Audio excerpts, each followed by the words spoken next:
please welcome your host. And now, please welcome your host. From random corners of the world, making his way through the jungle of online businesses to $10 million. Anatoly Spector. Boom! We are live. Yeah, that's a very extreme intro. I love it. Hey guys. Very cool intro. Thank you. I love it. Hey guys, welcome in Journey. This is Anatoly. As you see, I'm not alone today, and you can finally see faces. We usually do audio, but sometimes we do those live streams with some of my favorite people. Today we're going to talk about 2021. We did 2020 before, some of the familiar faces. We have John Ginter from the last panel. We have Eric Lott. John is CEO of Product Launcher. Eric Lott is my good friend. He's doing wholesale. He had a big milestone we're going to talk about this year, so that's why I wanted him. And he has a lot of interesting things to say. He also was a teacher, and now he's a seven-figure seller. How cool is that? You can check out that episode on Time and Journey. Two new people, some of my favorite new people that I follow, ask for advice, and they're amazing.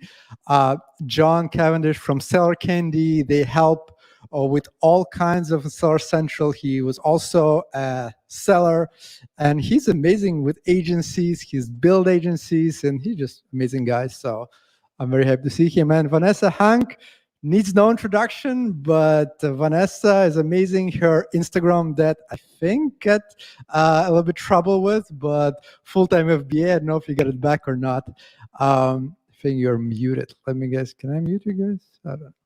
Yeah. Vanessa, is your Instagram back or still not? No. And it's okay. On Amazon, and no, it's not back, but we open a new one. Okay. So we're gonna get a link to new one, but she does all those, as you call them, sexy tasks of Amazon as well. Accounts as suspension. She recently helped me a lot with a flat file. I learned from her, so she's also very, very amazing. And happy to have you here, guys. Thank you for taking your time. I know you're all very busy. Thanks for the invite. Yeah, I mean, I'm honored to have you here. Today we're going to talk about 2021, what worked, what didn't work, and all those kinds of things. I guess let's start with this question. I know some people don't like numbers, but I'm a data guy. I love numbers. So if you could give a number from 1 to 10 characterizing 2021 in regards to your business, what would you say? And I know you need some time to think, so I'm going to answer those first, I guess, so you guys have a couple minutes to think. If you ask me for the first 6 months, I'll probably give it a 3. I was so pissed on this year that I actually wanted to quit sometimes. Nothing worked for us. But actually, the last month or so was a record month we ever had. So that's why I'm going to bump from 3 to 7.5. Who wants to go next? Should I? Yeah. Anyone? Numbers? I'll go next. Sure. I have a similar Q1. I would say I wouldn't say a 3, but we're still in the throes of COVID, and I had a kind of a bad shiny object syndrome that I was attacked by as it relates to the agency. So it was pretty low, but overall, I would say it's almost an 8 overall for 2021. Just the way things happened as far as the accounts that I was managing through the agency. Personal journey stuff. So yeah, I think 2021 was a pretty darn good year for me. I'll give it an 8. Wow, 8. Okay, we're moving up. John, Vanessa, yes. Okay. Well, I'll say that for Amazon, it was challenging, but some of the stuff that happened this year were like the byproduct of what happened last year. So we already knew that something like that was going to happen. It wasn't a surprise like in 2020. So I feel that because we prepared for that and we were like in the middle of everything that was happening, the year was very good for us selling, because I also sell. And for the agency, it was interesting. So I can say 2021 was one of my best years in my life. So I'll give it a 9.5 and I love it. It was growth in every level. So I believe that even the things that we failed at, we got so much out of it that there is no point to, regret anything. I love it. Beautiful. Yeah, and I forgot that you're also a seller. Sorry. Yes. Yeah. Beautiful, beautiful. Applause, applause, applause. We're going to talk about the highlights in a second, but yeah, let's stick to numbers. John, you want to go next? From 1 to 10. Oh, so I just say a number? No, I mean,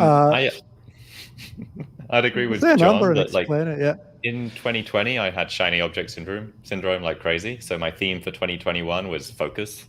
So I went a bit maybe too into focus, and we had a huge year of business growth. I'd say a 10 for business, but that was maybe at the expense of sanity at some part during the year. So my theme is different for 2022, which we can talk about later. But yeah, 10 for business growth in 2021. We had an amazing year. Amazing. Cool. Applause, applause, applause. Yeah. Eric. I would agree. It was. I would give it a 10 as far as business growth. We more than doubled our revenue from 2020 to 2021.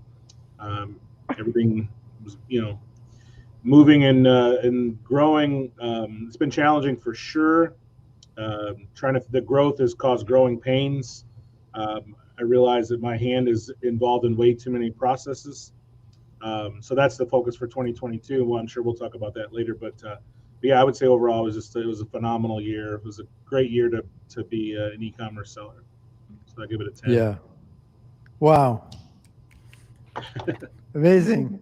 I'm happy to hear. Yeah, I think that's you guys are the exact right people here because you're showing that even when COVID hits and everything is bad all around, you guys are excelling, which is amazing. I'm very happy to hear that. So for people who are watching or listening, if you guys have any comments or you want to ask questions, put them in comments. We'll take some of those if we have time. So please put comments and be active. Yeah, so phenomenal year. Great year. Sorry. Hearing Eric back. I was gonna share share this, but there's a little bit of delay, so I'll just pass. You can mute yourself for now and share it. That's completely fine. Yeah, that works. Cool. So let's talk about highlights. What was the biggest highlights? And I guess let's talk about both business. Let's talk about one business highlight and one personal highlight. Something that, or maybe if you want two and one, whatever you want. I'll start. So I know it's a lot of deep questions, and that's why you guys probably need time to think. So I'm gonna take some time and answer myself. So on a business highlight, I was building this brand, and I had no idea if it's gonna work out or not. And we had so many issues with like inspections and shipping rates went up 10x, so crazy things. And I wanted to quit many times, but then I launched it, and it was something I would never expect. So we didn't do any rebates or nothing, and we just from PPC with 0 reviews started selling like 30-40 units a day. So just crazy things I've never seen happening. And I think that's the biggest highlight, meaning that my pre-work that was very hard and very intense worked out very, very well. And two of my personal highlights, I don't know, there are two. One of the first one is my daughter was born, which is cannot miss that. My second child. Thank you. She was actually on Instagram where we were announcing that, and if you go to my Instagram page later, you can see her and me announcing this panel. So I'll keep that intrigue. And a second one was I tried plant medicine. I don't know if anyone here into plant medicine or not, but it opened my eyes into so many amazing things. So those will be two of the biggest highlights of my year, personal ones. So who wants to go next and take this challenging question? I know it's very challenging, but I'm excited to hear. I can go first again if you want. Sure. From a business perspective, lots of great highlights, but number one for sure, this is also kind of a personal growth thing for me, was the hiring of my first 2 account coordinators from the Philippines. It literally, it was such a thing that I knew for all of 2020, like, you got to do it. And Anatoly, you told me on every one of our calls, I think, dude. And I was had stuck in this either perfectionist or whatever entrepreneurial stereotypes, whatever you want to throw at me. I had them all probably. I finally buckled down, and March was kind of a bitch. I mean, I was like, oh my God, I have 2 people to train and keep all my accounts going and blah, blah, blah. And then it just goes so much better exponentially. And now I'm just blown away. Like last week, actually it was this week's status call with one of my account coordinators. I'm like, this is insane. What you figured out from 0 to where you are now is way more than I know. And I can just like let her start to fly. And it's just so amazing. So that's for easily the highlight from the business side. But personal side, had a really challenging relationship change that I had to go through, but spurred into kind of a really great, for me, embracing of the kind of the 1% improvement mindset. And I applied specifically to fitness I'm referring to right now, but I started doing that and started to see results, and it's this snowball avalanche effect. So I'm very happy about that part of personal growth, I guess, in 2021 for me. Beautiful. Yeah. Hiring people is one of the hardest things, but yeah, I see how less stressed you are in this year, which actually warms my heart. All right, who wants to go next? I guess I can go. Sure. We should have like numbers that pop up on the screen. So my business highlight, I think, was our team. You know, we built such an amazing team this year and such an amazing company culture, and everyone like loves coming to work. It's like a family atmosphere. I know some of you are watching, so hey, the team members watching. And they're all called Candies. They name themselves.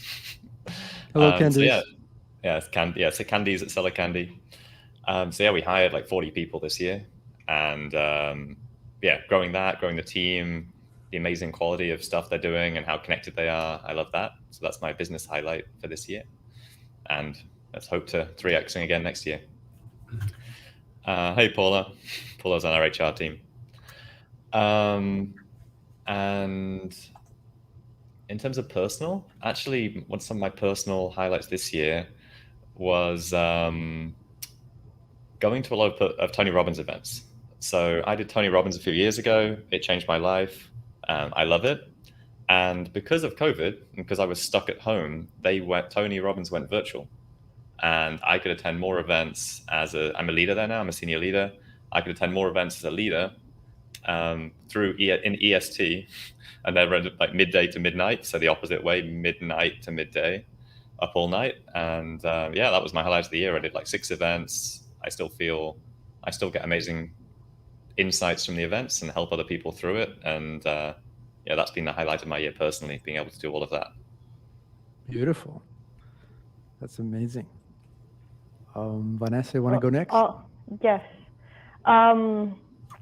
For highlight, that's a very interesting question, because if you will ask me that every month I'll have something new, and I'm like, this is it, this is the highlight of 2021.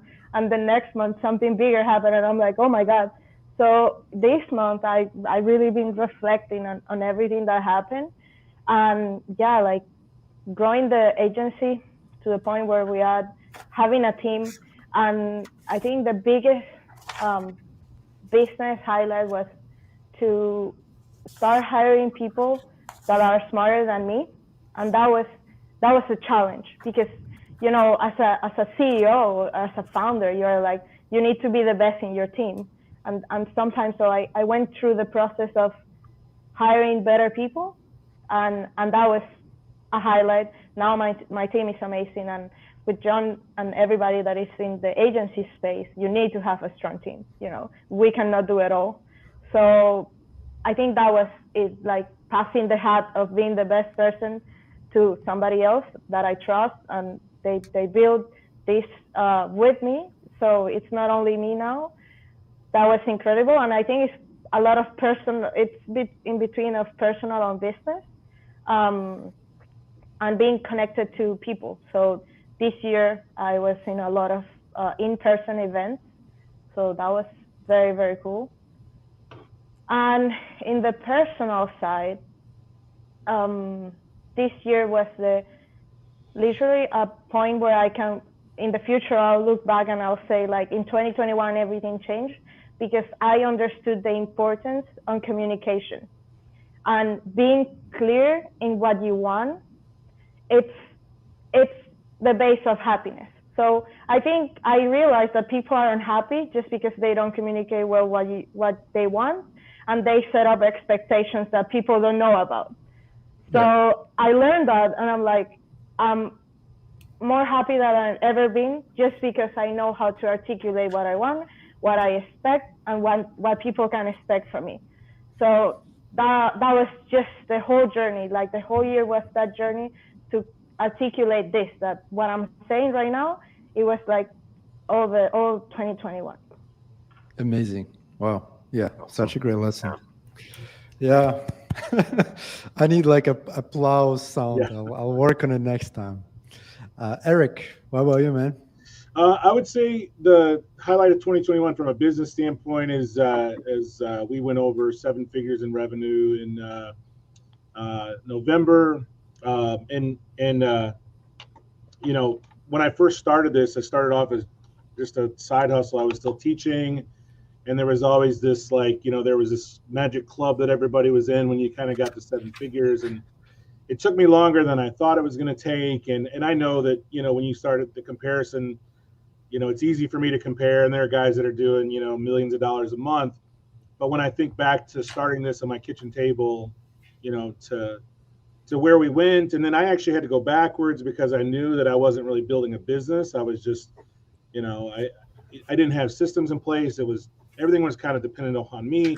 So we spent about a year going backwards, you know, to kind of build the systems. And now that those are a little bit more in place, now the trajectory and the, you know, the growth is, you know, now we can scale.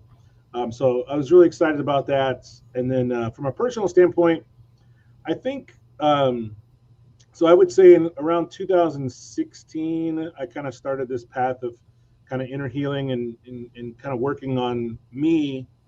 And 2021, I felt like I was, it was weird. It was like, I guess I learned to just stop and relax and breathe and just kind of accept, you know, that I'm okay and everything is where it's supposed to be, exactly as it's supposed to be. I guess I learned that even sprinters and athletes have to stop and take a deep breath. You know what I mean? Catch your breath a little bit. And so I was being kind of hard on myself for, like, you know, I just push, and the push, it was like I was meeting some resistance, and I needed to just stop. You know what I mean? And just kind of stop judging the growth and you know, where I thought I should be and all these kind of things. So I guess 2021 was, kind of an internal, you know, awareness that it's okay to just catch your breath sometimes. Beautiful. Wow. And yeah, congrats on getting into 7-figure club or whatever you call it. Right. Amazon should send, like, you know how the YouTube sends you awards if you have like 100,000 views or something like that. I think Amazon needs to send you like a gold plate when you reach like $1 million. That would be so cool. Hope they're watching. Yeah. That would be amazing. At least something like really, really cool for sellers. Yeah, I mean, I guess the whole year wasn't all that rosy. There was some things that didn't work and lessons that we learned. So, and if you know me, one of my favorite questions is, what was your biggest failure? What did you learn from it? I think that's where we excel, failing and learning. So, 1 or 2 failures, if you can think of, or lessons. Call them. Some people don't like word failure. I like failure. I'm like failing every day because every failure for me is a lesson. So I'm fine with the word failure. If you are not, let's call it a lesson. I want to be inclusive for every point of view. And for me, it can be on a personal, in a business, whatever you want to share. The big failure was, that everything changed that we did not expect. Like one of the products, our shipment rate exceeded like 10x. So it was a heavy product, and we had really good shipment rate, and we had some margin. And then at some point, something happened with the COVID, and it was like from $2,000 to $12,000, just shipping 1,000 units. And we were like, what the hell is happening? So eat all our margins. And I mean, lesson from it is that everything can happen. And I mean, I guess make sure that you have big margins. Our margins were pretty big, so it was about $20. So went from $20 to $8, but we're still $8 in. So when you're doing products these days, make sure they're more expensive and you have bigger margins. I would definitely say that was a big failure. We still did not recover from it. This product is still, right now, as PPC costs high, this product is not going very well. But I'm sure that when price will go down, if people love the product, we're gonna win anyway. So I'm there for long term. I'm not to do like a short flip. I'm building brands, product that people will love. So it's okay. Learned a lot. So John Ginter, I know you like to go first. I'm gonna I'm setting a pattern here, I think. Yeah. Yeah, I'm gonna. Sure. Well, I alluded to it earlier, that Q1 thing. I'll go with that one for my biggest learning of 2021. Had a really, seemingly exciting opportunity that came across my radar with somebody who I have great respect for, is actually my mentor, and just got really excited about this thing, which was similar to basically in the aggregator space, but it would have involved me stepping out of product launcher and kind of moving into more of a managerial role in a new organization that I didn't have control over, nor would have. I have 100% ownership of my business and would be giving all of that up. And but I got really excited about it and jazzed, and then thankfully had Anatol, you and I had several talks about that, and then another coach that I have great respect for. She's been huge in my life, so she gave some feedback, and I'm like, had a splash of water to the face, like, what are you thinking about? Like, just stop. This is ridiculous. But that's not a failure. I mean, that's like a great test of like, here's something really awesome. So what do you really want, or what really will make you happy? Kind of to Vanessa's earlier comments, it's like, yeah, freedom, entrepreneurship, owning my own business. That's the core of who I have figured out. And actually it's interesting, Eric, 2016 is a year where my, like the dials move. It's like I can look back on that, things very much happening since 2016. But yeah, that was my, I mean, it's not really a failure. It's just, it did cost me 3 months for sure, though, at least, of like just stalled out distraction time. And I didn't lose client accounts, but I wasn't growing and I wasn't hiring those account coordinators as quickly as I would have. So that was my 2021 learning. Beautiful. Oh, I'll go. So taking the point that Eric mentioned of like judging yourself too hard and saying like, where I need to be there, and I think that comes a lot from comparison and you seeing other people and thinking like, I want to be like them, I want to be better than them, and comparing yourself. I think that was my biggest failure starting this year in Q1, because I was seeing everybody and I'm like, okay, I need to be like them, and I need to do this and I need to do that, and I was like listening to too many people, and they had the best intentions. Like all of them had the best intentions when they advised me or they told me something, and I appreciate that. But at some point I had to make my own decisions, and that's painful, because if you look at it, sometimes if somebody gives you the SOP of how your business should be and how you're gonna grow, that's super easy. Okay, give me that, I'll do it, and I'll be like whatever in the 10 figures or some stuff. It's not that easy. You need to come with your own answers, and I think that I failed to see that I need to make decisions and I need to think by myself. And sometimes so the journey of other people is not my journey, and trying to replicate that, it's hard and you'll be unhappy. And I was like against the wall so many times, and I was like, oh, but if they are doing it, why I cannot, or why this doesn't feel right? So yes, that was the failure. Once we passed that as an agency, everything fall into place.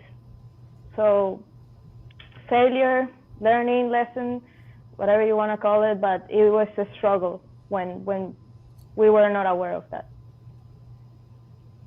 Beautiful. Amazing. Yeah. I can go just to mix up the we'll mix up the order here a little bit. Please. So I can't think of any like major failure for 2020, 2021, which is good because there were so many in the years prior. So hopefully that means I've learned from some of the past ones. And I mean there were some mistakes for sure. I'm sitting on a lot of inventory. I mean little things like thinking I ordered 48 units from a supplier and found out I ordered 48 cases, and Wow. they weren't returnable. So stuff like that. But they weren't as expensive as previous mistakes. I would say someone alluded to it too. Like hiring people and them superseding your expectations. That's probably the biggest mistake I made is not trusting and not handing off some things earlier, wanting to protect it and understanding how important it is that everything be right. That would probably be the biggest thing for 2021 for me was being a little more reluctant. The stuff that I have handed off, the employees it's been incredible. I mean, I've got the team that we've built here, the 5 people in house and our team of virtual assistants. The stuff that I've given them, it's been phenomenal. So that probably not handing that stuff off sooner has been the biggest, kind of the biggest failure for 2021. Okay. Well, John, you're left. I'd identify with what Eric shared quite a lot as well there about about handing off certain parts of the business to save my sanity a little bit. As I'm very happy for Arvin and the team and Carla and everyone who's commented to run the delivery team, but then I held on too long to the sales team because that's what I was good at and like biz dev. And if I hired somebody sooner for that, it would have given me a lot more mental freedom to focus on business growth and less 6 o'clock in the mornings and 10 p.m. at nights calling the US because I'm on the other side of the world. So that would have been one big lesson. And another lesson, I guess, would be I sold the majority of one of my FBA businesses this year, and like getting proper legal paperwork done from a proper lawyer that's kind of expensive and frustrating needs to be done. Always, it's not worth cutting corners, and that's kind of just a painful, slow process. Being the paperwork then took like 8 months as opposed to like 3 weeks. So paying for proper insurance and legal paperwork always important. Wow, amazing! Such a great insights. So another question I'd like to ask, and it's connected to what we talked about, but maybe from a different perspective, or maybe there are some more lessons. So I'm trying to dig even deeper. If you would go back to the, let's say, 1st of January 2021, but you know exactly what happened this year already. So you were for all those things, and you would tell yourself something that will help you to mitigate some of the things that happened during the year. So maybe, like, let's say you would rewind time back. If you have something to say to yourself to give you some mental clue or whatever you call it to save you from troubles, what would you say? And I guess, have that. Yeah, I have go this for it. one. I have already thought about it. So I name it the single point of failure system.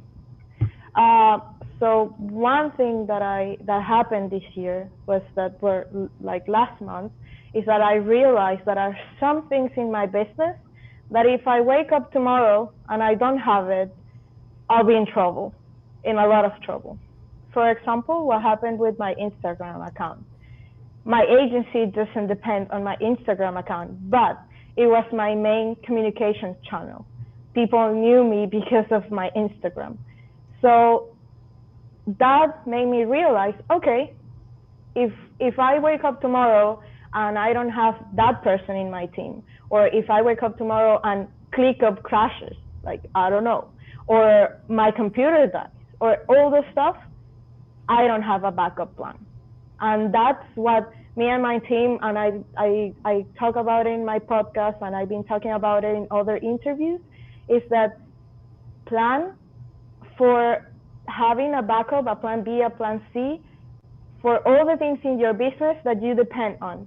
So if there is any Amazon seller here, like watching, or you guys, we know that when we, in 2019, realized 100% on FBA, Amazon changed like that, and you cannot send inventory anymore.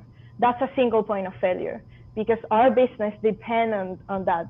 And too many people had to, they went out of business, or they had to find a 3PL, like run around to see what they were doing, and they struggle. So that's what I'll say to Vanessa. Build your business, and everything else, having a backup plan for those things you cannot control. And there are so many things that if we start thinking about in our business that we cannot control. FBA, we cannot control. What happened in the port and what happened with shipping freight, we cannot control. We cannot control if AWS is shut down. What happened if you cannot run PPC for a week? So all those questions, I was like, let me go through the pain before this happens, and let me plan for it. So yeah, that's my biggest realization. So we changed that in the team to, instead of doing 2022 resolutions, we're doing a single point of failure system plan, where we're gonna say, okay, this is gonna happen if this fails. This is gonna happen if this fails. And I don't know if this can be seen like pessimistic. I don't think it is. I actually think that I try to see a future, and it's optimistic. So yeah, that's what I will say to Vanessa in January 2021. Beautiful. Yeah, I think that's very, very important. That's a big applaud there. 100%. I'm now thinking about all of this and getting stressed out just by listening. I'm like, what are all those points of failures I have? All right. That's a hard one to over exceed, but I'm sure we'll share some value. Yeah. That's good. Should I go next? John? Yeah. Vanessa, that's amazing. First of all, I'm gonna get distracted on what I wanted to say, because that is so smart. Risk mitigation like that that's not at all pessimistic in my opinion. That's just really smart planning. And one of the ones from an agency perspective that's I have to deal with, and it's this gremlin that's been in the back of my mind, is account access, right? How my team accesses my client accounts. And I'm like, if Amazon like flagged one of our IDs and we all got shut down, that the agency just stops, like slam on the brakes. So I need like plan Bs and better ways to do that sort of stuff. But that's great advice to yourself that you would have given in early 2021. For me, it definitely would have been start having difficult conversations sooner. Difficult conversations don't age well with time. I mean, you just have to have them. And I mentioned briefly just a relationship change. That's part of what I would tell myself, like, yeah, you got to start talking. You've got some things that aren't quite working for you. Let's get those conversations going. I wish I would have done that sooner. And then similar for the shiny object syndrome, just being more open with my mentor about some things don't feel quite right. I'm excited, but I think that would have helped speed through that process. So that's the advice I'd give myself in January, is like, hey, you've got some difficult conversations that you need to have, and don't wait. Start them today or tomorrow, kind of thing. So. Beautiful. Cool. Thanks. I guess I'll go follow John. And to be honest, yeah, I'd echo both what John and Vanessa said, and especially, to the difficult conversations ties in a lot to my having paperwork in place as well. Like, yeah, having the conversations, having paperwork in place, whether that's legal agreements, partnership agreements, business agreements, like having it all in place. Like we all start businesses not thinking about that stuff, and then bites you in the ass, as someone said. Yeah, just having that stuff in place, and I'd say that to myself at the start of the year, get it all done in January, and then it would have been smooth sailing for 11 months. Yeah. Beautiful. Eric? Yeah, I constantly remind myself. Well, I need to remind myself. I just keep telling myself it takes as long as it takes. There's no timeline. You know what I mean? I remind myself often that when I do get into the habit of comparison, that I don't see the full picture. I don't see, how long they've been going. I don't see what, the help that they have. I don't see the whole picture, and so that I remind myself to not, when I compare, I don't see the full picture, and I would remind myself that I'm easily distracted. I had to step away from social media a little bit, and those distractions are those parts of me that don't want to do the tough stuff, or they're the parts of me that don't think I'm able. Like there's a that doesn't think I'm capable of getting to a certain level. So look inside a little bit on some of that stuff. But yeah, that's kind of what comes to mind as advice I'd give myself. Amazing. I guess I'll go last, which is, I want to see. Want to say something? You're muted. Okay. Go ahead, but I want to say something after you. All right. So, couple things. I mean, on 2020, I had a really good realization that I was cutting a lot of corners, and that's why I was not progressing at all. So, just bringing from the last year was don't cut corners, which I implemented, and that's why I think the success went so well, because we planned for those new products, every single detail of them. We tested them, planned, and we didn't cut corners. We could ship stuff with a minor things that didn't work out, but we're not cutting corners, which was very important. But if I would give myself actually two advices, I would say don't do everything yourself. Stop trying to figure things yourself. Find people who already did that earlier.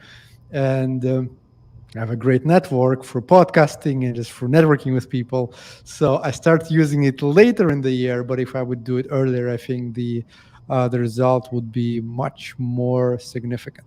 That's not cutting corners, and definitely working with people who already were there. Vanessa, you wanted to say something, so please go ahead. Yes, like everything that we said and everybody said of that advice you will give yourself for this year, I think a lot of that is covered in the book that I just shared there. It's a PDF. The book is called The Almanac of Naval Ravikant. I don't know if you have read it. It's in my top 3 of books that I read this year, and they talk about difficult conversations, they talk about expectations, they talk about comparing yourself and looking for those things in your business. So it's not a heavy business book, but it has a lot of mindset and growth mindset, for you to apply in your business. So I'll say also to myself, like, hey, should read that in January. That'll help a lot. I read it, I think in July, and I wish I would have it like sooner, but that's a good. Yeah, it's in my top 5 for sure. Naval is such a great guy. I mean, and if you also want to learn more, go to and listen to Joe Rogan's podcast with Naval for 3 hours. He'll just blow your mind like. This guy knew about Bitcoin 20 years ago, so it says a lot about a person, aware the person is. But yeah, it's an amazing book. Okay, that's a good segue into some of what we consumed. I was planning to do it later a little bit, but let's talk about it now, because I think that's another important thing. So 2021, I'm sure you guys watched something amazing, listened to something amazing. Of course, you'll listen to my podcast, but apart from it, some books, some recommendations of podcasts, of movies, of anything that you consume that you think is very important. I can start with one if you want. I just finished reading biography of Dave Chang called something like Eat the Peach. I think Eat the Peach. And Dave Chang is a chef from Momofuku.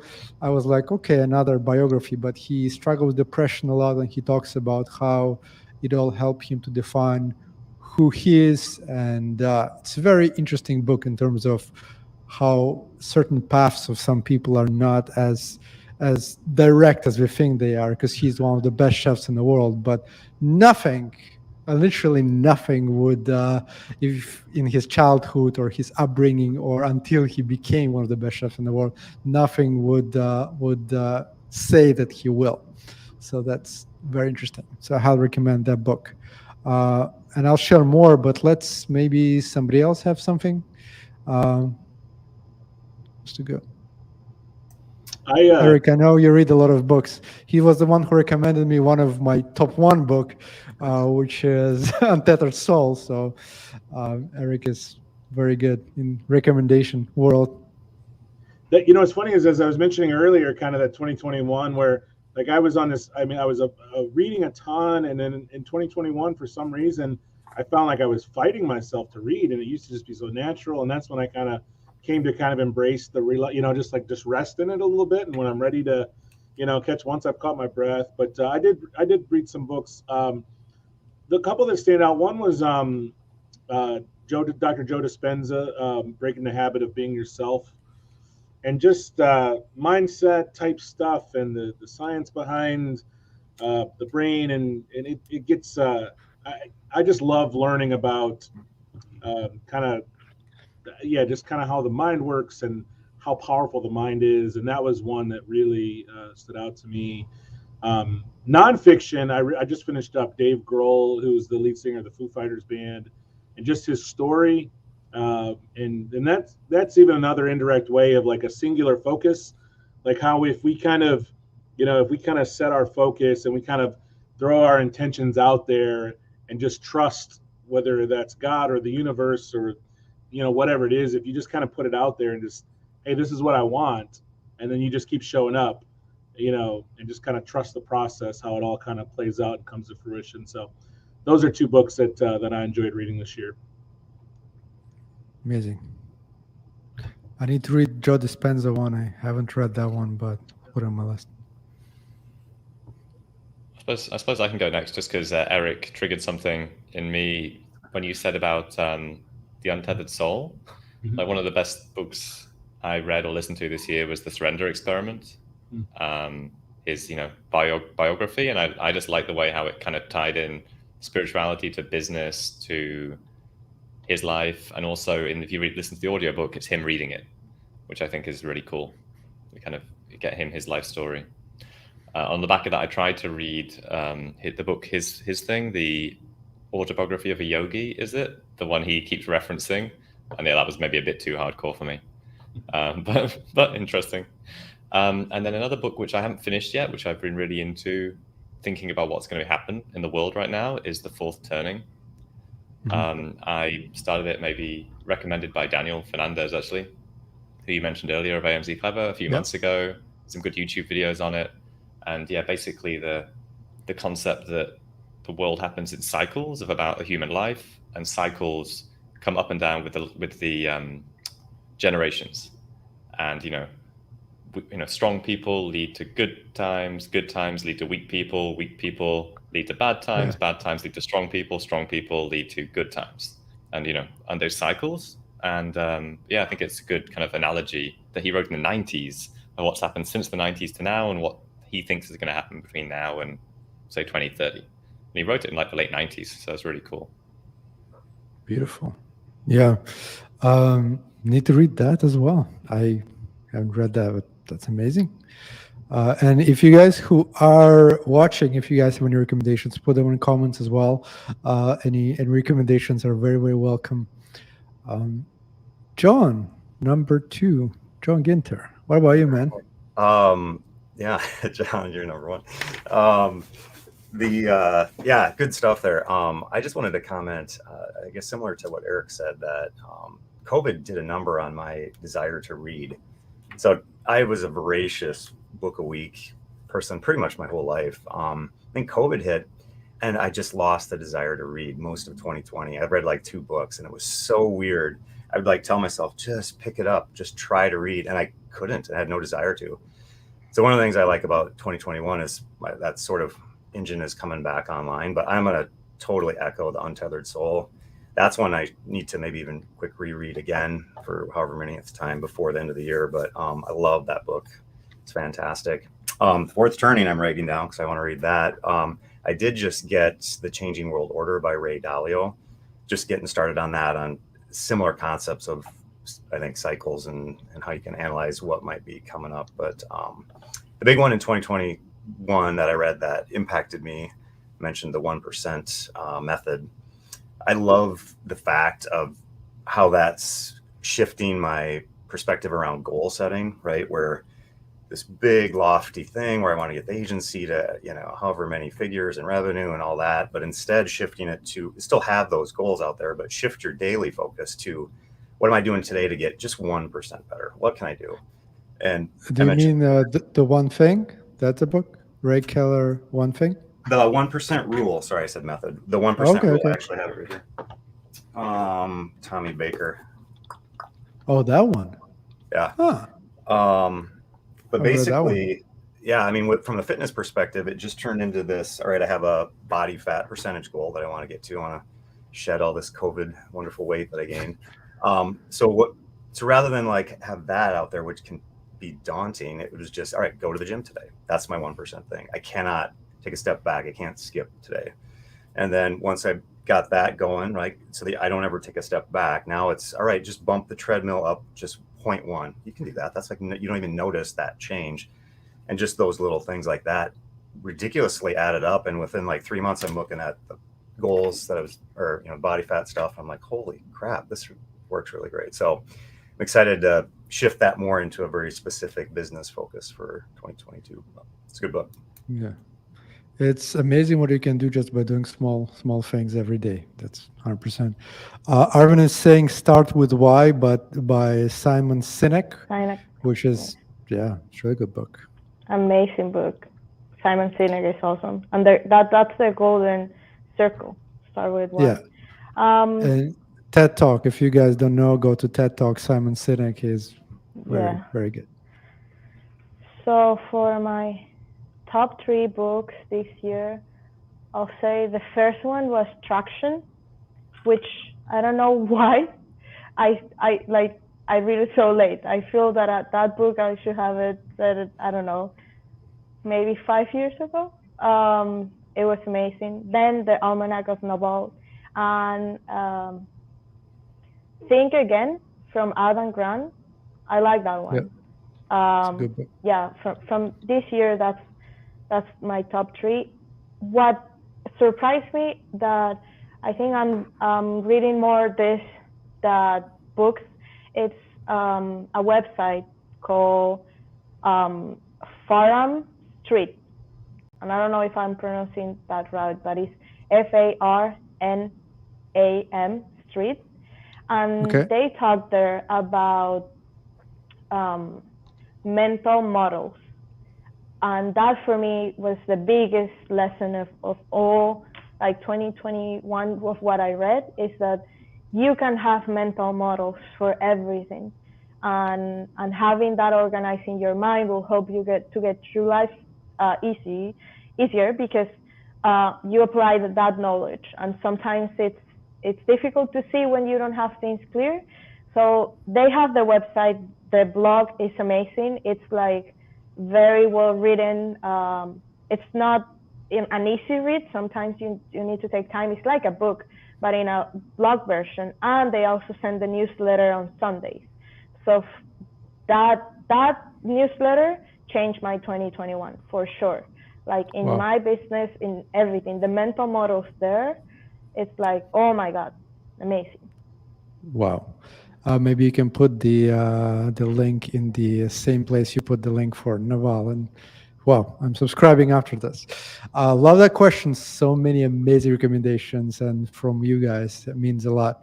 I know John John from Candy has to leave us at 10. So whenever you, John, can go, it's fine. You have a call, so we're not gonna keep you any longer. But other people will stay here. We're just gonna take a couple more of those questions. So 2022. Let's talk about a little bit about that. Some of the goals, what you are looking for from what learnings you took, and what are some of the things that you want to do at 2022. It can be personal, it can be business, anything that you want to share. John, who is living soon, you might start because definitely want to hear from you. Thanks, Anatoly. I haven't come up with the right wording for my theme for 2022 yet. My review's like this week, but something along the lines of freedom through leadership. Becoming, as Vanessa said, communication, becoming an even better communicator, even better leader, even better at setting vision, managing expectations, coaching people to be their best. I think that's the next level for me personally. And that's going to be the theme of our year. And I also need to, I guess, think about a bit what would be the negatives of that, because Focus definitely had a lot of very positives and some negatives as well. So that's going to be my theme for 2022.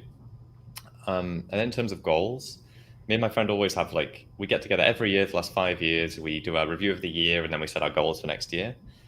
But this year, based on one of his mentors, we're doing goals exactly what, like John said, of having goals being the process. So the goal, rather than actually having an outcome goal, like a percentage body fat is the exact example he used. We're going to have a goal being the process, what we do, where we're going to do it, when we're going to do it, and what's the backup if we don't do it. Beautiful. Yeah, which may have been lifted from that book potentially. Yeah. On that note, I think one of our other friends, Taylor Bentrout, I think he talked about lead goals and lag goals, which I think is very, very good. So your lag goal might be to get to 12% body fat, but it takes a bunch of effort to get there. And it will lag, 3-4 months. So meanwhile, to get there, you need to do certain things. So maybe go to gym every day would be your, I think it's called lead goal. I might be wrong, but that's a very good way to not get focused on the result that might not come, because who knows, things might happen. Your physiology might not allow you to get to 12% body fat in a year. You might need 2 years or whatever, but at least you're gonna get all the work done so that you're ahead. So it was my live in the process is what one of my mentors always used to say. Live in the process.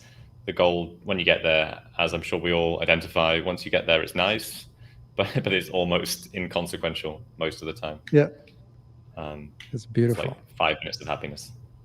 Yeah, well, I'm very happy you stayed for this and you answered that question, because so much wisdom came from there.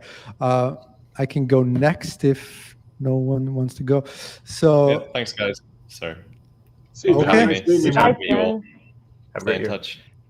yeah, definitely. Happy holidays. Definitely. Happy holidays. Merry Christmas. I'll go next. So in 2021, look at this grid now. Very personal.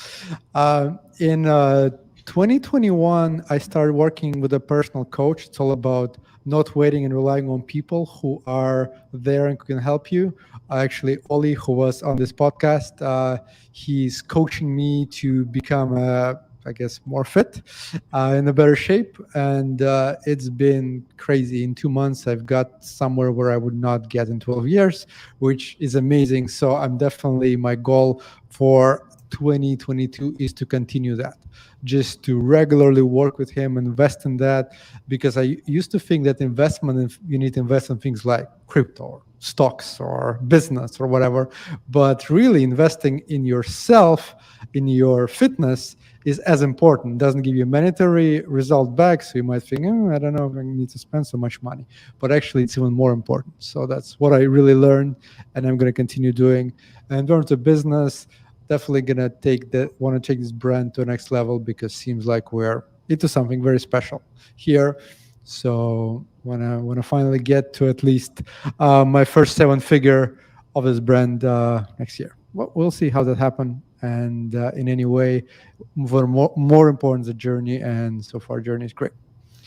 So that's my goals for 2022. Eric or John, whoever want to take it first, go for it. I'll go. Yeah, I want to share something because it's come up a couple different times. I think, Eric, you're the first one on the call to say it today, but the concept of slowing down in order to be able to speed up, I absolutely love that, especially applied right back to my fitness for going into 2022. I'm going to have to get a procedure done that's going to slow me down from the fitness side, but allow me to then go faster once I recover from that. So it'll be a good exercise of like, all right, you're all fired up about this 1% stuff. Now the universe is like, nope, you're gonna have to sideline, heal, and then you'll be able to go faster. But that whole concept is great from, I think, particularly an entrepreneur mindset where we're trying so hard to go as fast as we can and push ourselves to grow as fast as we possibly can, to keep that perspective of you can do a little too much and you do need to recover and slow down, rest, and then you can push even harder and faster. So I love that concept. But for my goals for 2022, the big ones around the agency, I'm rebranding. So I'm renaming. I've got the name. I'm not revealing it today, but I'm super excited. I finally figured that part out. And so I've got to rebrand and then really get serious about taking the agency to doubling it this year. And more importantly, though, putting the processes in place to be able to triple on an annual basis. And that's the real work as far as SOPs and just getting a proper marketing engine up and running and all of that. So I'm really excited for that. I also have a shiny object syndrome test, if you will, that I'm going to have to figure out how to navigate because I have this just fantastic product idea that has come at me from several different angles. And I'm like, I have to figure out a way to do that, but not pull me away from the agency growth, and also evaluate, is this just another shiny object? It's not really, because I am an Amazon seller and this is all Amazon related stuff, but it'll be both a test as well as kind of an exciting thing I want to do in 2022 as well. Beautiful. We'll need to have a reveal name party for your agency soon. Yeah, fun. And for your product as well when you launch. Yeah. We'll wait for that. Cool. That's amazing. Great goals. Vanessa, Eric. I think for I'll sit down in the next week or so and really kind of, I thought about it a little bit. I think for 2022, the thing that immediately comes to mind is tightening some things up. I have some very loose processes and systems in place, and I would say I'm an inch deep and a mile wide on a lot of things. It's like I've got a team overseas that does some stuff, and I've got an internal team. It's like I've kind of put the big pieces in place, but now it's time to really okay, let's really utilize those people. Let's really train them. Let's get systems in place and continue to remove myself from the equation, not so that I can go play golf while everybody else is working, but so that I can focus on things that really, really, have the potential to grow the business. So just kind of tightening up, loose screws and cleaning up a little bit. That's kind of what comes to mind right now for 2022 is just cleaning some stuff up, tightening some stuff up, efficiency, right. Beautiful stuff like that. Yeah, amazing. Love it. I think I have similar goals to everybody else, like putting systems in place, going to the granular stuff, and improving 1% every day, every week. And I did that in a personal level in the fitness part, and that just worked out amazing. And if you can replicate that to every area of your life, that's absolutely incredible. But the main goal for me next year will be launching a course. So I don't know if I told you this, Anatoly, in our interview, but I actually got into the space as an agency because I wanted to build a management course.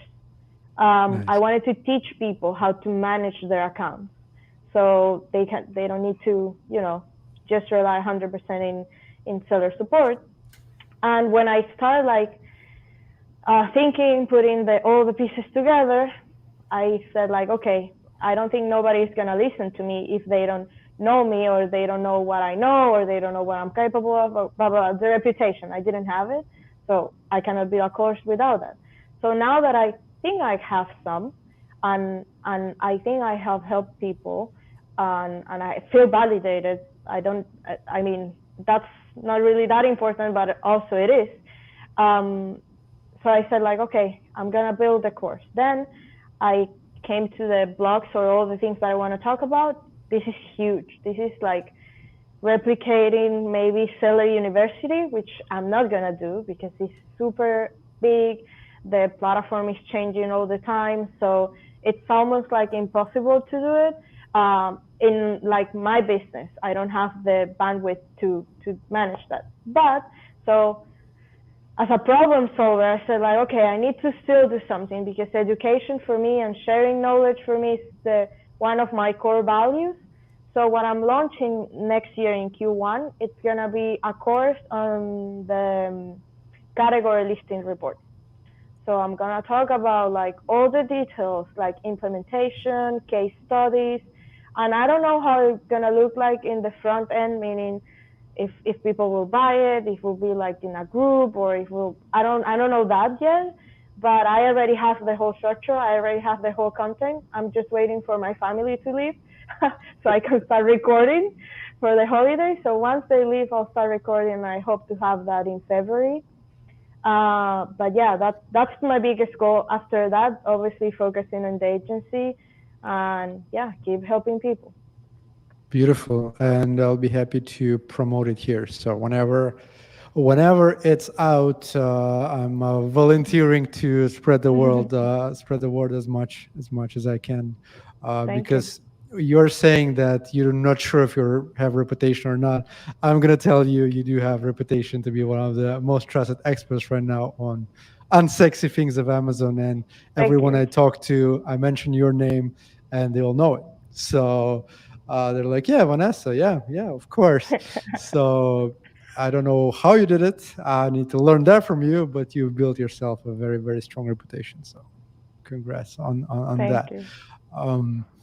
Amazing. Well, really, really cool goals. And okay, so a couple more questions. I want to dig deeper onto one thing that I talk a little bit about, and John talked a little bit about, habits. I think what builds, and actually Vanessa talked about it as well, and a little bit of on a fitness side. So I'm very interested in habits, because I think habits is what actually builds character. Whoever you are, all your successes is the result of your habits. That's my opinion. Some might disagree, some luck and some habits, but I think that if you have a lot of habits, you'll get lucky. So it's all connected.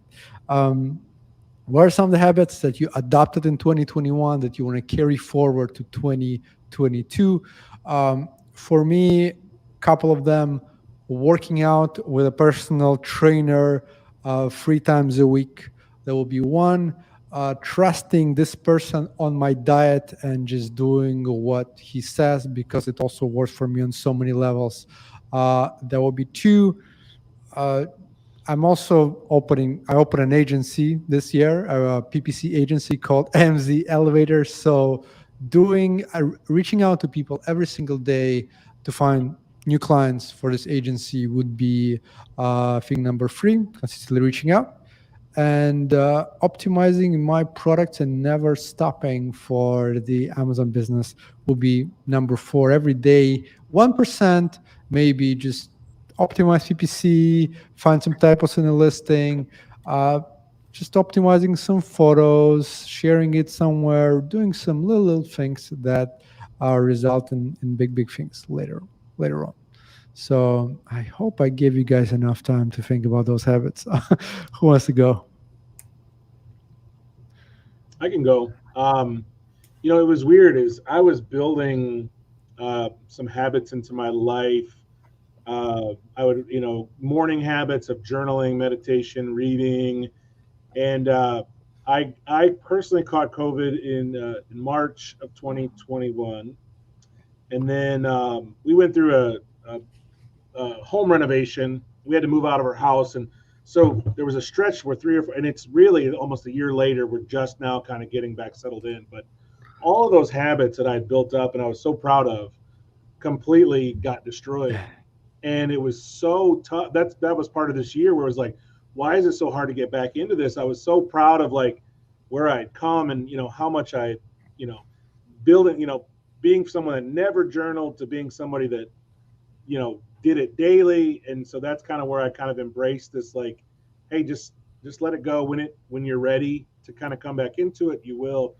So that's kind of one of the things I'm looking forward to in 2021 or 2022 is being a little bit more kind of going back to that that daily kind of routine of journaling, reading, meditation, and then also you challenged me indirectly of kind of just there was this idea of like everybody wants to set New Year's resolutions and stuff like that, and I'd always been someone who started the resolution and then 2 weeks in or 3 weeks in it was like, that was stupid. But I challenged myself based upon something you did a year or so back, was just I wanted to find something in 2020 that I could say that I did or didn't do for an entire year. And so I gave up drinking soda or pop or whatever you call it for 2020 or 2021. And so in the year 2021 did not drink. I think it might have been slipped into a couple drinks I had that I didn't realize, but as far as sitting down with a glass or a can, I didn't Beautiful.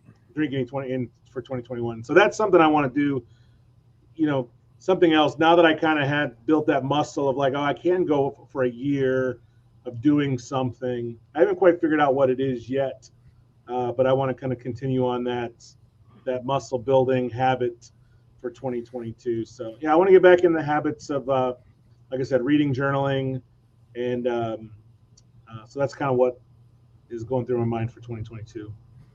That's beautiful. Wow. So I'm happy. So I'm happy that I could inspire you to do this amazing thing of not drinking soda.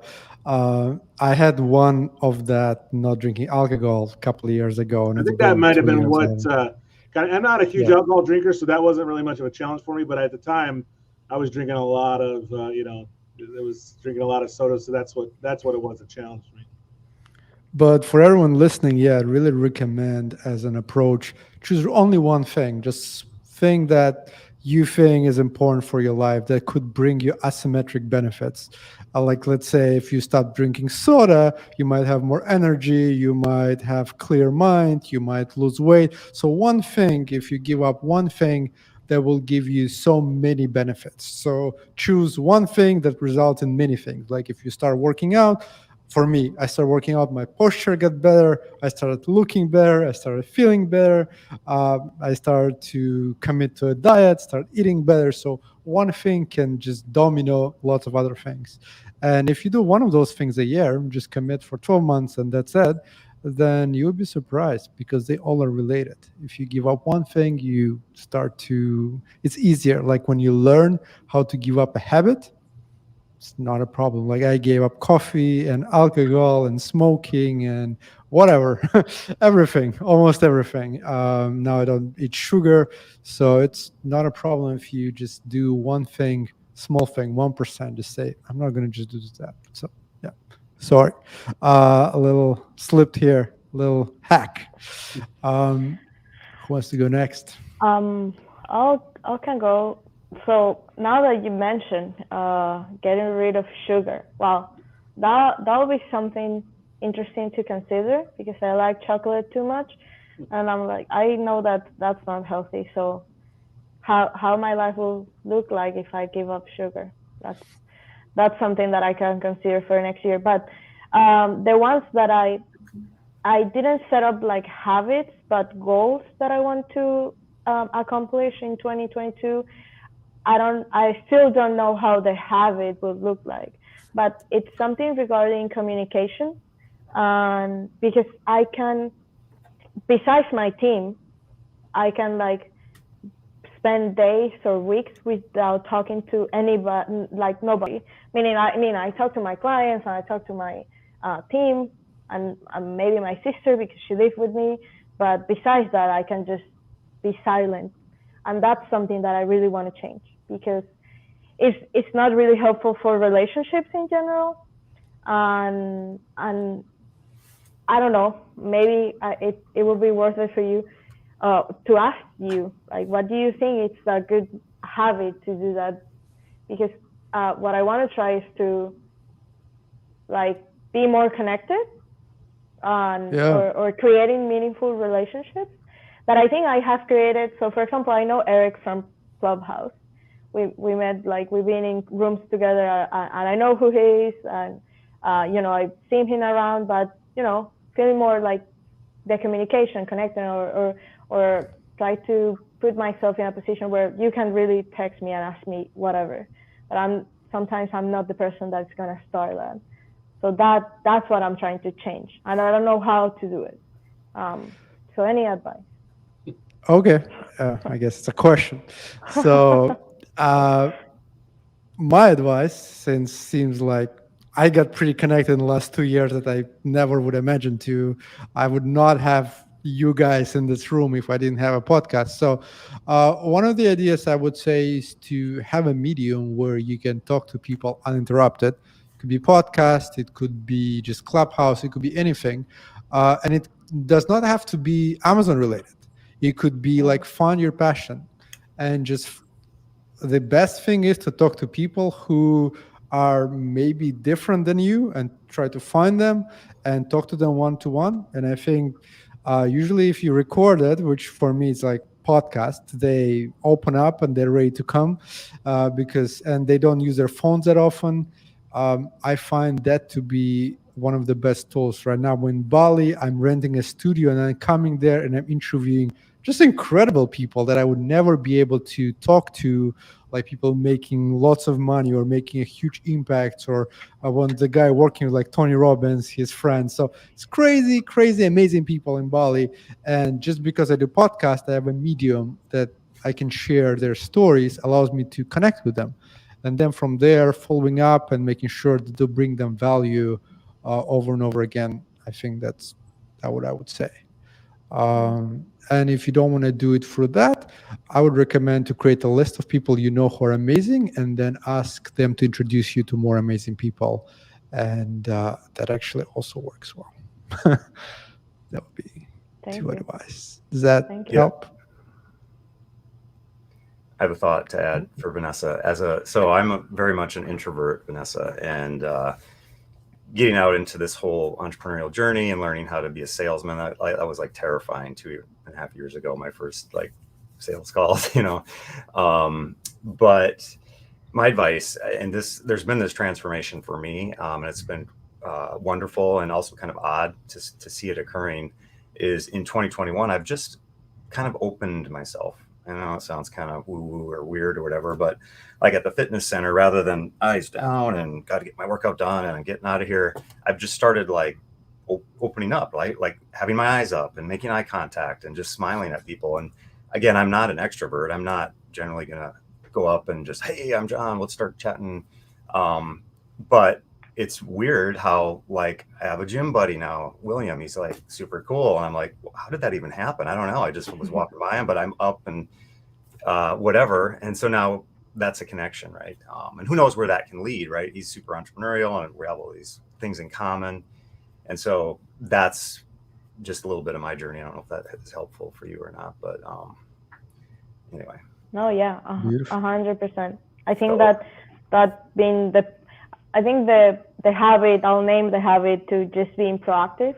That's what I like, because obviously people reach out to me and I reply like, I'm so happy to help you, or I'm so happy to talk to you, but I'm not that person that reach out. So being proactive, I think that will be the name of my habit for 2022, proactive in communication. Just like keep adding value. That's beautiful. And it'll get you very, very far if you keep to it every day. Eric, I mean, John, I don't think you answered the question about the habits. So if you wanna, if you Yeah, wanna yeah. continue with that, And I did want to get just one thing in about giving up goals, just to share that as well. Like if you have a goal to give up something, for me, that's been a hard sell for my mind to be like, oh, I want this, but no, I can't have it. Oh, I can't have it. Oh, I can't have it. But I've shifted the focus to be, oh, look at the awesome outcome of, for example, taking out alcohol. I sleep really great, right? So I want a good night's sleep tonight. I want a good night's sleep tonight. So sending that message through the system definitely has helped me with the give up type goals or habits that you want to put in place. But for me, it's definitely going to be Pomodoro technique, dedicated deep work, and focus on SOPs. So that's where I want to apply the 1% rule hard, because I shared my goals. I've got a smattering of SOPs in the process and where they're located and lucid chart and this, that, and the other thing. It's kind of a mess right now. So that's going to be my kind of big habits to put in place of like dedicate. It might be 20 minutes a day, which just sounds lame, right? What are you going to get done in 20 minutes? Well, not much. But if it's 20, 20, 20, and then it goes to 30, then it goes to 40, and it just becomes a dedicated deep work habit focused on the SOP side of things, that I think will really help move my needle. So that's going to be my habit stuff for next year. beautiful, beautiful. Eric, you have. Oh, you No. talked about the soda habit And journaling. I'm and reading. journaling. Yes, my mind is slipping. I'm like, okay, let's go round two. Same thing. Cool. So I guess the last question I do have, and then if anyone listening has questions, you can ask now or keep silent forever until the next one, until the next live. But somebody's listening or watching or will listen to this, because we'll post that in all the audio platforms where lots of people are listening to this. They might, they look at you guys and like, you guys are amazing, you achieved a lot, but they might be just starting out. They're like, I want to start Amazon business, I want to be free or anything. They're like, I want to be like those guys, I want to get to where they are now, but I don't know where to start because it's so overwhelming. Like if you imagine yourself, I don't know, 3-4 years ago, everything is so overwhelming to start. What advice could you give them that would allow them to leap over some of the most common things that people just get into and takes lots and lots of their time? If that question makes sense, I know I think the first step is acknowledging what are your strengths and what are your weaknesses. And when you look at other people, and if you really look at us, and that's something that sometimes I cannot wrap my head around, when people look at me, and I'm like, I'm just a person. Like I truly feel that I'm not different to anybody. So having that, like, we are really not special. We're just focused. We have the right habits, and we know where we're gonna go. So I think sometimes people fail because of that, because they don't acknowledge their strengths, they don't acknowledge their weaknesses, they don't know where they want to go, and they get lost, they get frustrated when they don't achieve it, you know. So just setting small, like, goals, or setting a big goal and then break it down in small steps. So if you want to free yourself up, okay, the first thing to do is like making a plan. Well, how much money do I need to make to leave my 9 to 5? And if I do e-commerce, where do I want to focus? If I, making all those, asking yourself all those questions. And sometimes people that are starting don't take the time to put that or do that, so they fail doing everything at the same time. They get frustrated, they don't accomplish anything, so they quit. So if I can tell you something, or I don't feel I'm different from somebody that is listening, that is starting, I just knew what I wanted, and I just knew what I was good at and what I was not good at. I hired for that, and I keep exploring my strengths. So it's not that difficult. You just need focus. Beautiful. I think Tony Robbins said well. I keep on quoting him. Not that I'm like a biggest fan, but I love that quote that people overestimate what they can do in a year and underestimate what they can do in 3 years. So if somebody consistently find what they like and consistently do it for more than a year, hence any habit or whatever, you'll be so far from anyone else who is just starting and going from one shiny object to another, trying to just find. If you just focus on one thing, really, really deep, you can really get very, very far. I guess finding the right thing is also important, because some people focus on stuff that will never get them anywhere and too far from their goals, and they will waste. Like a lot of people who are sitting in the office and might think that they will be a millionaires at the end, they'll get amazing like promotion, and they sit there and they just focus on this small thing where they can get there much faster. You don't have to stay there for 40 years in one company and just be miserable. And you know what I mean. Sorry, quick rant. Who wants to go next? I can go. Go ahead, John. I'll go next. Definitely the piece of advice that I've not followed in my past. I tried to do everything alone. I started a business in 2008 and was this lone wolf, and my introvert mind was like totally dominating. And so that's how not to do it. Definitely, as I started Product Launcher back in 2019, the most important factor of success was having other people involved. So for me, I had a dedicated growth coach who had grown businesses before. She's amazing. And I get her help again next year, which I'm super pumped for that. But I couldn't have done it without her, right? I absolutely would have shiny object or stalled out or given up, or having somebody that can help, balance the emotional ups and downs, as well as stay focused on where you really need to get that first viable product out into the marketplace and gather feedback and adjust and not get discouraged. So a little bit of cheerleading too. So even more than one person is probably great if you can get a team around you to help out. Absolutely. I'm just going to put a plug in quick for e-commerce. I do this on all my webinars, but even agencies. So I got some intel yesterday, which was so exciting from, we all know about the huge aggregator push and all this private equity money that's coming into the FBA space, buying up businesses. It's like tip of the iceberg. So we're not even into the golden era of that yet. I was sort of thinking like, I've got to grow my agency fast because potentially it's a buying target for one of these big aggregators that needs to enhance the team or get connection to the brands that I support or whatever. Now I'm like, man, it's just getting started. So that's a super exciting time for anybody who knows how to sell on Amazon or wants to learn, either to have their own brands, again, to sell up into all this money that's coming in, but also start a team, do both. Like what all of us are doing pretty much, is having an agency and then also selling our own stuff. So it's a fantastic, exciting time for sure.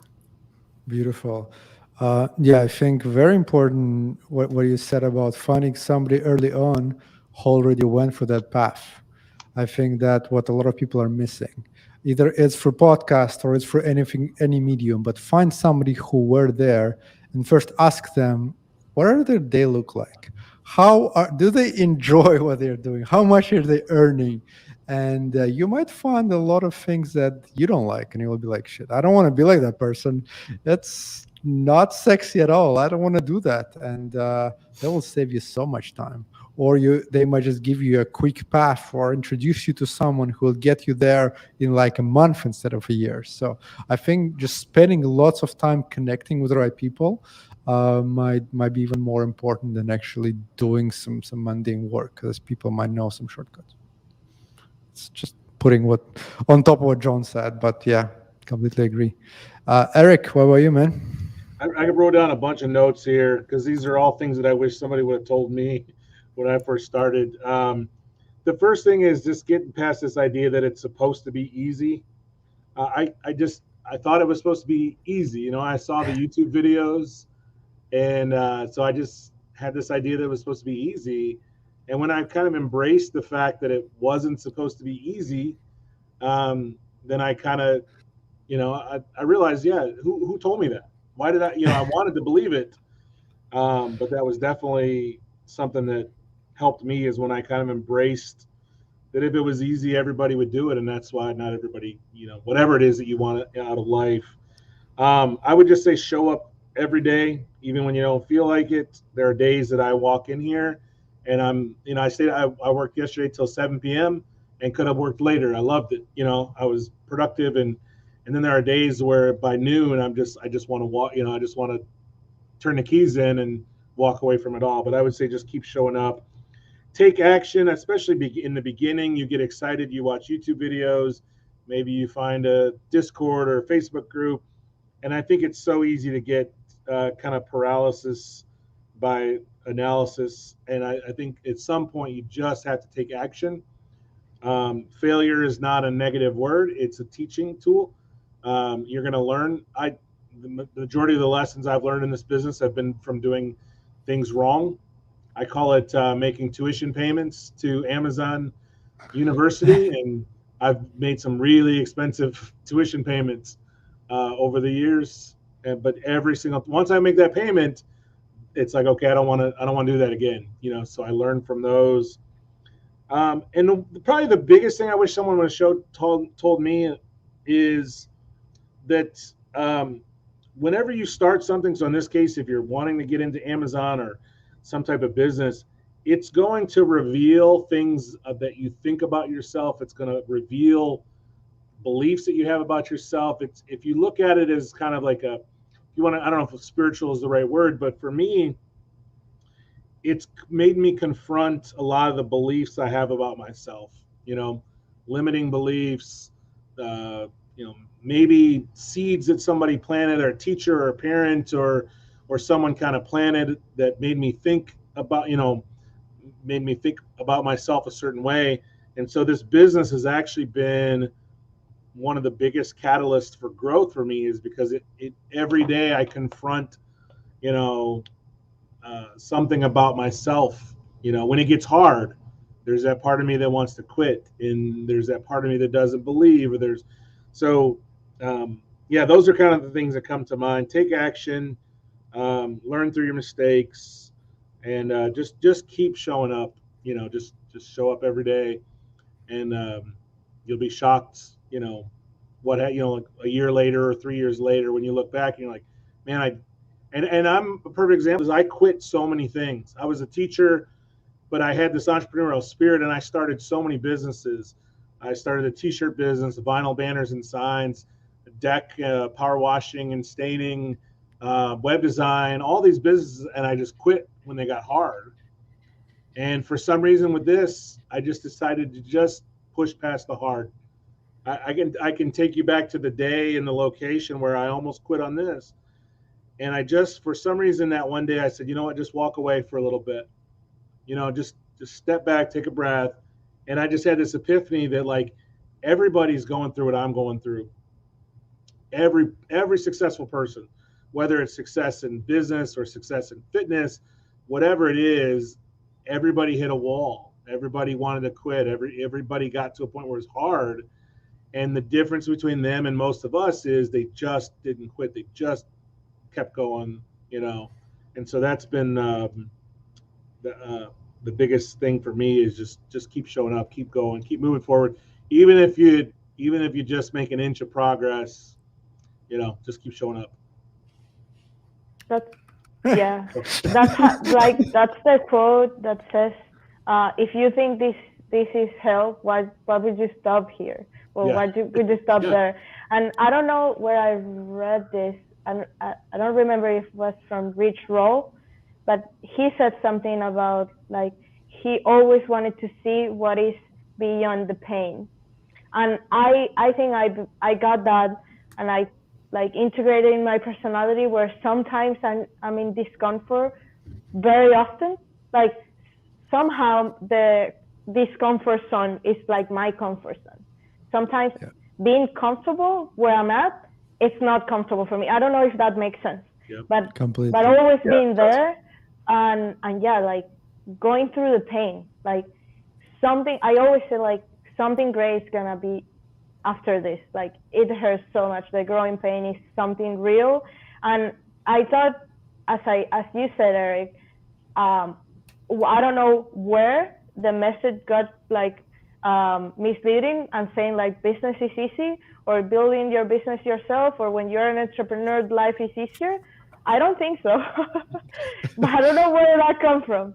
But it's definitely better. like, It's definitely better. It's just not it's more easier. fulfilling. It's more Right. fulfilling for sure. And if that's what you want in your life, like make an impact, being fulfilled, it's awesome. But there is pain, a lot, and you need to find to get used to it sometimes. And that is not a pretty journey. It's awesome. It's beautiful at the end, but it doesn't feel sometimes great. Yeah, that's why so many people quit. So, well, yeah, I don't have much to add. Vanessa, if you like pain and like achievement, you should try running marathons. Definitely something. You know, I started running, actually this year, I started running like 5K each day. So I almost doing it 5 days a week, not every day, 5 days a week. And probably next year I'll join some races. The thing is, I like to run in the treadmill. I'm not as good in the real world. So I don't know how I'm going to do in a marathon. It's even more exciting in the real world. On a treadmill is like selling fake products, and in the real world is like selling 7-figure business. So you'll enjoy it. I think. I mean, I'm not saying running on a treadmill is easy by no means, but it's just that much more exciting when you see things around you and feel it. So very excited for you. Please keep us updated. How's it going? Amazing. I know it's already past the time that we agreed to, so I know you guys are busy, so I'm gonna stop here. I wish you all the happiest Christmas if you celebrate Christmas, New Year's, and you guys made this year of mine amazing. That's why all of you are here. I appreciate every one of you, and thank you. Just from the top of my heart, thank you for being you and for being here, and I'm forever grateful. Thank you, Thank Anatoly. you so much. Appreciate it, man. Happy holidays, guys, and Merry Christmas. Happy holidays. Have a great 2022, everybody. Yes. Yes, guys. Happy holidays, and please subscribe and share, because New Year's is coming and it's going to be more amazing stuff. Let's end here.